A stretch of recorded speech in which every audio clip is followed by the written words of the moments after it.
Hello guys, welcome to my channel. Today I'm going to explain about real-time Java developer interview questions which we faced. So let's get started. First question is this one.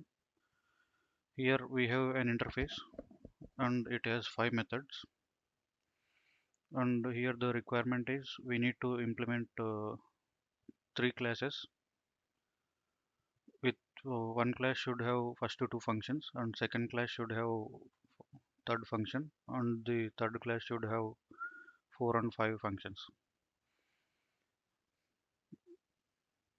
This is my requirement, and here the conditions are we should not do interface segregation, or we should not do we should not add abstract methods in the classes. This is the problem, and for this problem solution is using default methods from Java 8, where we can make all the methods default here, all these 5 methods as default, and whatever the classes implements, then they can override these default methods. This is the scenario based question regarding Java 8 default methods. Moving to second question. Here explain a scenario where and why you used method overloading.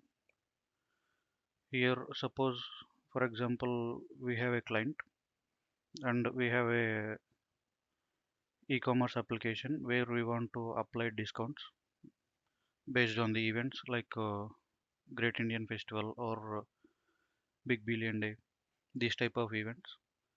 For that events I created a method with apply promotional discount for original price and based on the event, and after few days the client again came and asked for one more functionality to add for this method, like we also have this premium members and gold members membership cards.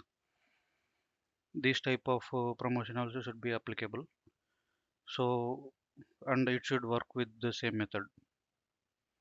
For these requirements I have created one more method with the same name, but with the different parameters, whether he is a premium member or not.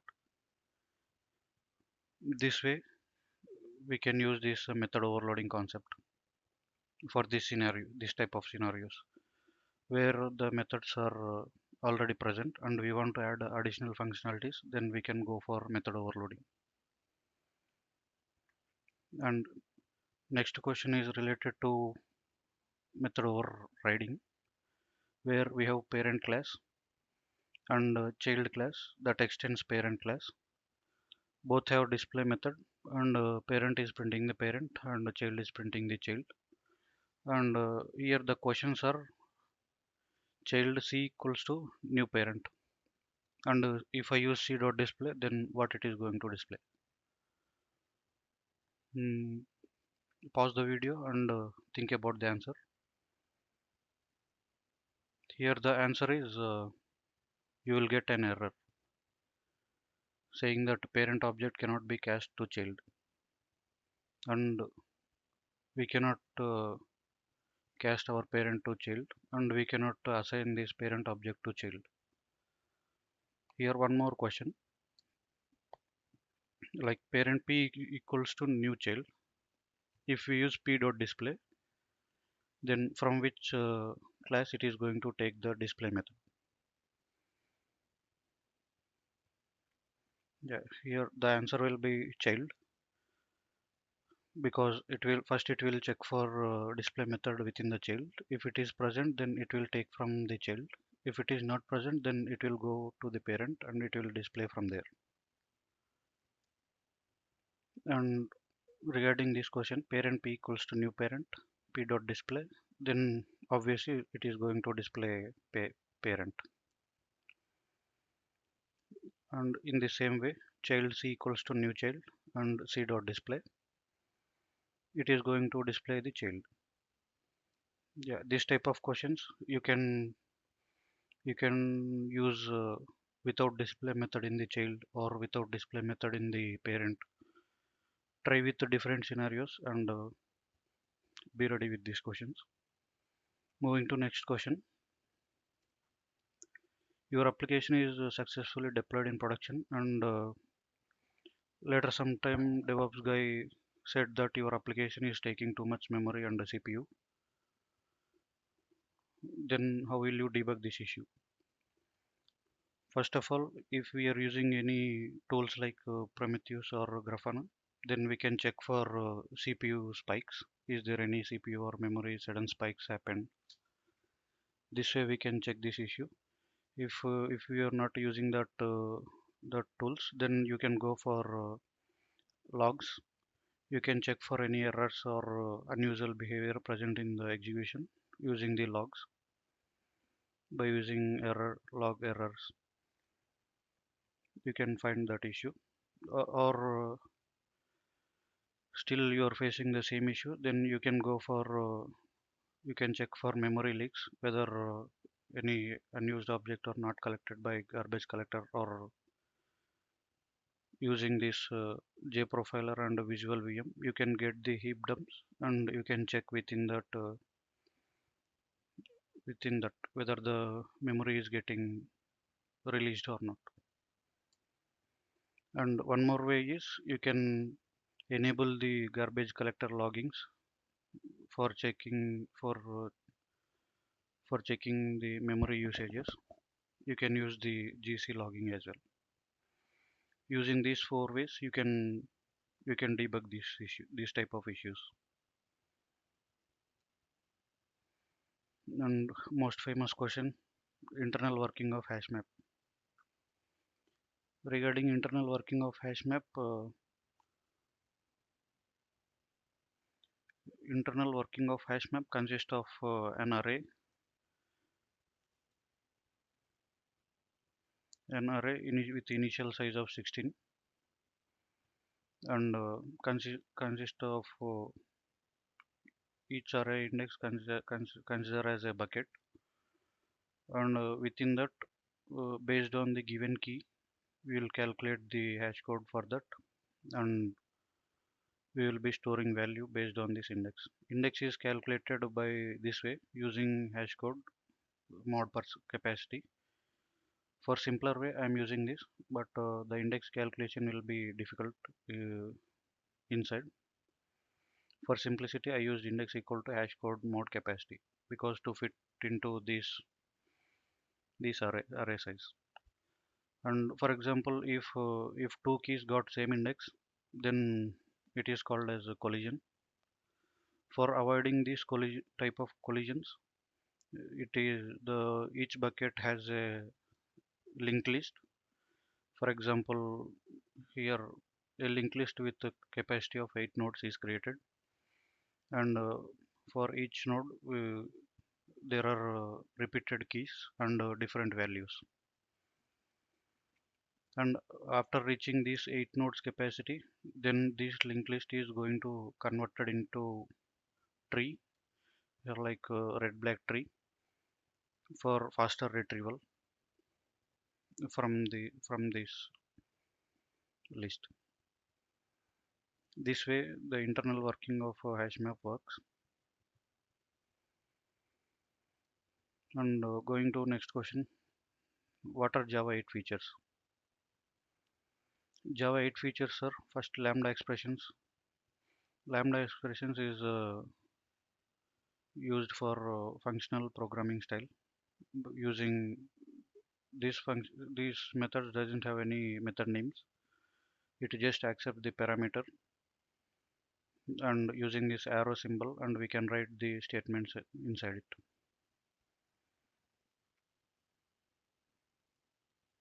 And second is functional interfaces.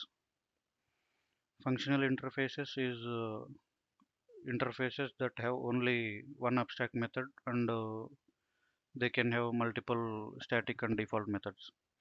For here, examples of functional interfaces are runnable, callable, consumer, supplier, function, and predicate. These are examples for functional interfaces. Coming to next feature, it's a Stream API. Stream API is basically used to stream through the collection. Like for example, if we have list of integers and we want to get the count, uh, we want to get the list of integers where each element greater than 10 or something like that condition. Based on that, we can do filter or map, reduce, collect. This type of functions we can use in Stream API. And next feature is static and default methods in interface. As I explained in first question, default methods are came in Java 8, which is used for backward compatibility. For example, earlier if the classes are implemented a method, sorry, if a classes implements interfaces, then if we want to add any additional method to that interface, then every class should implement that, otherwise we will get errors. So to solve this issue, default methods came into picture in Java 8. And static methods are like utility functions we can use within the interface. Instead of creating utility in separate package, whatever the utility is required for that interface, we can include within the same interface and we can use directly from that interface. And here method references is another feature where we can use colon and we can directly call the method name instead of using class name dot method name. We can directly use a class name colon method name, or if it is instance, if it is static method, we can directly call with class name double colon method name. And if it is instance name, then we can use instance name double colon method name. This is used for method reference. And optional class, optional class to used to avoid null pointer exceptions mostly. And how we can avoid this null pointer exception based on this optional class, we can use this if present, then only we'll use the operation, otherwise we can use or else condition. Like this, the example methods are is present, if present, or else get, or else throw. We can use this way instead of using if of variable equal to null. This way we can use optional dot is present. And one more is parallel streams. Parallel streams will execute the list in parallel with multiple threads.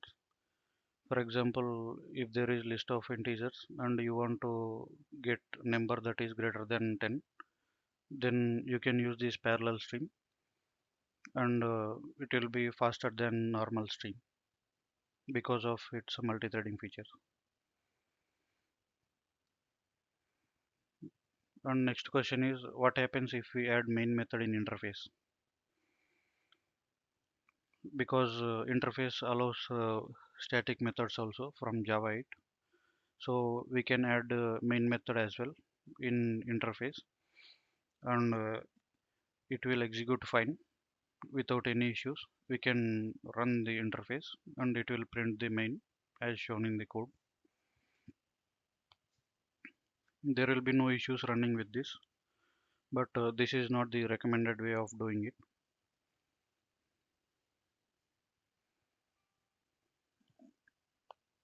Next question is memory management in Java.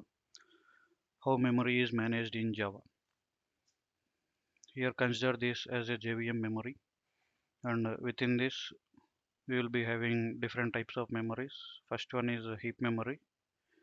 Heap memory is basically used to store objects, arrays, collections, strings, class metadata, thread local variables, garbage collection data. All this information, all this dynamic information will be stored in the heap memory. And coming to next, it will be stack. Stack will store all the method calls, method call iterations or recursive iterations. It will store the method call frames and local variables and method parameters and the return values. All these things will be stored in stack. And metaspace. Metaspace is used to store the class metadata, method metadata, and field metadata, and class loaders and reflection data. All these data are stored in metaspace. Earlier, permanent generation is used for this space before Java 8. That's why we are getting some memory out of memory issues. From Java 8, we are using metaspace. So those issues is resolved with this metaspace. Coming to native memory. Native memory is it is used to store native libraries and some JVM internal data kind of things. This is about memory management, and thank you for watching. If you want more content like this, you can comment it. Thank you for watching.